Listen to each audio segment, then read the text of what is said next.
Alright, Jack, after many comments and sacrifices to the great old algorithm, here is your Imp Encounter. Yes, Jackie Boy has been quite insistent about this challenge, but it's for a good reason. It's an interesting one. It has to involve an imp, be deadly for levels 10 or more, needs to involve a timer, and has to challenge the party's understanding of alignment. Now, the last bit is too vague because you could be talking about appealing to the mechanics behind alignment, creating a morally gray encounter, or something else entirely, so I'm not going to focus on that part too much. But other than checking all those boxes, the goal of today's encounter is to build up intrigue surrounding a future encounter in a way that isn't obvious to your players, and increases the tension as a result once they're tossed into it. Hello, my name is Matt, and welcome to My Hidden Nerdy Side, a channel created by a nerd who doesn't have many nerdy friends, and so I must rant to you, and today we're tackling our itsy bitsy teeny weeny red winged devil buddies, Imps. We're going to take a look at their lore, info, and abilities, and then build an encounter you can steal, modify, and plop straight into your D&D games. If you are well aware of the lore and mechanics behind Imps, then feel free to pop on over to the timestamp right here so you can jump straight to the encounter itself. I'll leave a clickable version in the description below. Now, to make sure this video is a decent length, we'll only be pulling the Imp lore, info, and abilities that exist within the monster manual, all of which can be found on pages 66 to 69 and page 76. So without further ado, let's take a look at Imps. Most of the Imp lore in the monster manual goes over devils in general, so we're just going to go over what specifically pertains to Imps. So they're found all over the lower planes doing odd jobs for much more powerful devils, whether it be spying on creatures, running basic errands, messing with mortals, and so on. However, they aren't necessarily the best employees because they are known to take their time when completing tasks. They are also known to have the ability to transform into smaller creatures and even go invisible at will, but in their basic form they are typically red with wings and a spiky tail. And that's pretty much all their specific lore. It isn't much, but the most relevant things you need to know are they usually serve someone stronger, typically have evil alignments, and can be sneaky at times. So now let's jump over to their actions and abilities, which are on page 76 of the monster manual. They have your classic devil resistances and immunities, can see in magical darkness, and have a sting that can deal poison damage. What's particularly interesting though is they can turn invisible at will, have advantage on all saving throws against spells and magical effects, and their ability to polymorph into smaller animals. These three things can actually make imps a real hassle to deal with if you toss them at lower level parties, because if a dungeon master uses these abilities in a cunning way, they can be really slippery. However, they still have a low number of hit points, so it will only take 1 or 2 hits to knock them down.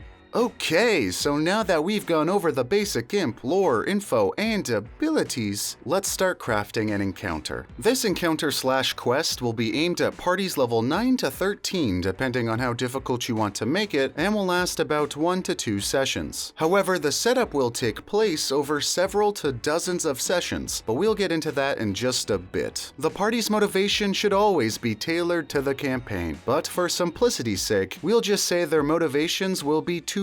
One will be classic revenge against the imp after it betrays them, and 2, survival, because failing this encounter will lead to certain death, which I'd say most PCs want to avoid. So your party will be traveling throughout their world, and whenever you deem it appropriate, they will come across a special trinket. Touching this trinket will immediately summon a small hut in front of them with all sorts of herbs, potions, items, magical components, and so on. There will be a counter in the doorway and a hatch in the middle of the floor, with a sign above the counter with a message written in Infernal, which reads, Niwa's Knickknacks. Out of the small hatch, an ornately dressed imp will appear who will introduce himself as Niwa. Niwa will explain that using this magical trinket, your players can now summon Niwa once a week and purchase anything he has in his shop, for the right price, of course. Niwa can sell anything from basic goods to legendary items. It really just depends depends on your comfort level as a dungeon master. So your players will obviously love this item. 1, because it's awesome, and 2, because Niwa will be a very likable character. He'll compliment the players, ask how they're feeling, and try to get to know them on a personal level. During these conversations, Niwa will tell the party tales of his homeland and mention a special wager devils participate in, called the Wager of Kazatem. He will say it's a dangerous wager between devils to settle a conflict between a challenger and a setter. A challenger steps into a hexagon written in magical runes and demands something from the setter. The setter is the one who sets the official stakes, rules of the challenge, and time limit. If the challenger accepts, a magical covenant is in place and there is no going back until the wager is complete or time runs out, and usually death or an even worse fate befall on the loser. All of this won't happen immediately, but over time he will slowly break down the players' walls and become good friends with them each and every time he's summoned. But of course, this isn't purely out of goodness and compassion. No.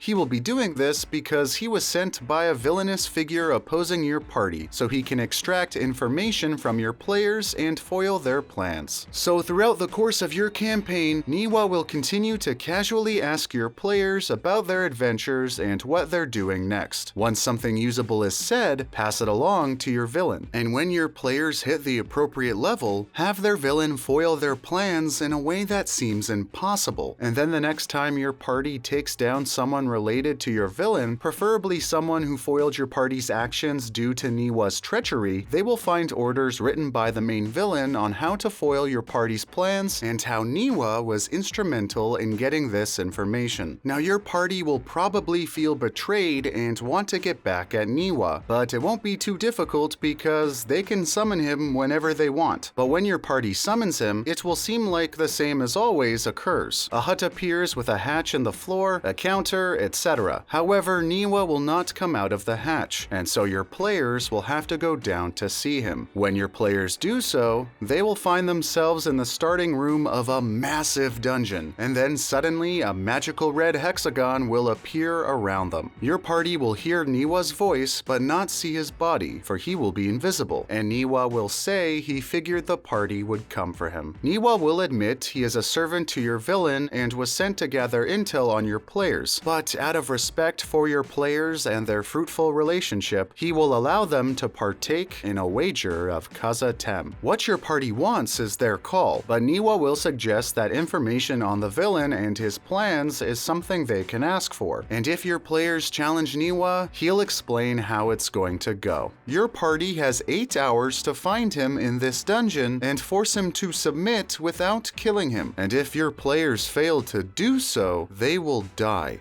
So this creates an interesting challenge. They first have to find Niwa and confine him somewhere, then they have to defeat him without killing him, ruling out any high damage spells being cast on him, and then they have to get him to surrender. And since the challenge must be completed within 8 hours, your players can't have a long rest. And when we look back at an Imp's abilities, they are perfect for running away and avoiding things with their transformation, magic resistance, and invisibility. We are also going to make some changes to Niwa's stats and abilities, as you'll see on screen here, as well as give him a bunch of spells to make him even more slippery without making him too beefy, because he is just an imp after all. Feel free to pause and check them all out. So now all that's left to do is fill this dungeon with rooms meant to kill your players, slow their progress, and make it easy for Niwa to avoid them. This part is totally customizable, but I would recommend having it take anywhere from 10 to 20 minutes to go from room to room in order to add more importance to your party's decisions. So let's toss out a few ideas. How about a room with a massive pit filled with rock grubs, spikes, fire, or any other nastiness you can think of? But there will be multiple floating discs quickly moving from one side of the room to the other. Your players can make athletics or acrobatics checks to land on the discs. However, some of the discs will be illusions, and your players will fall right through them. And which of the discs are illusions illusions or not, changes every minute. You can also have a few rooms filled with various versions of cover and monsters for some good old-fashioned combat. Here are a few monster sets you can have of varying difficulty, but again, put in whatever you like. How about a room roughly halfway through filled with 8 doors? When someone opens a door, the party is magically teleported to a different room in the dungeon, with only one door continuing onward. Some could go back to the previous room, only wasting about 10 to 20 minutes. One could even go all the way back to the beginning, potentially wasting hours, and anything in between. And finally, how about a room with a large talking door? This door will only open if the players say 5 words in a row it likes. This riddle is actually based off a stupid game me and my friend used to play in college called I Love Coffee but Hate Tea. The rule of the riddle is simple. The door will hate every word with the letter T in it. If your players can say 5 words in a row that don't include a T, it will open. It seems like a simple riddle when you know the rule, but when you don't, it actually trips people up for quite a while. Of course, feel free to totally customize this dungeon and make it your own, but I recommend not having Niwa just be hanging out in the end waiting for the players, or even have the dungeon be a straight path. Have it sprawl out and have Niwa fly from room to room, even showing up at times to taunt your players. You can even have him backtrack and force the players to chase him into all sorts of future traps and shenanigans, making this guy an absolute nuisance and someone your players will feel so good about finally besting. And in the end, your players will receive their reward. But what they do afterwards, well, that will be interesting to see.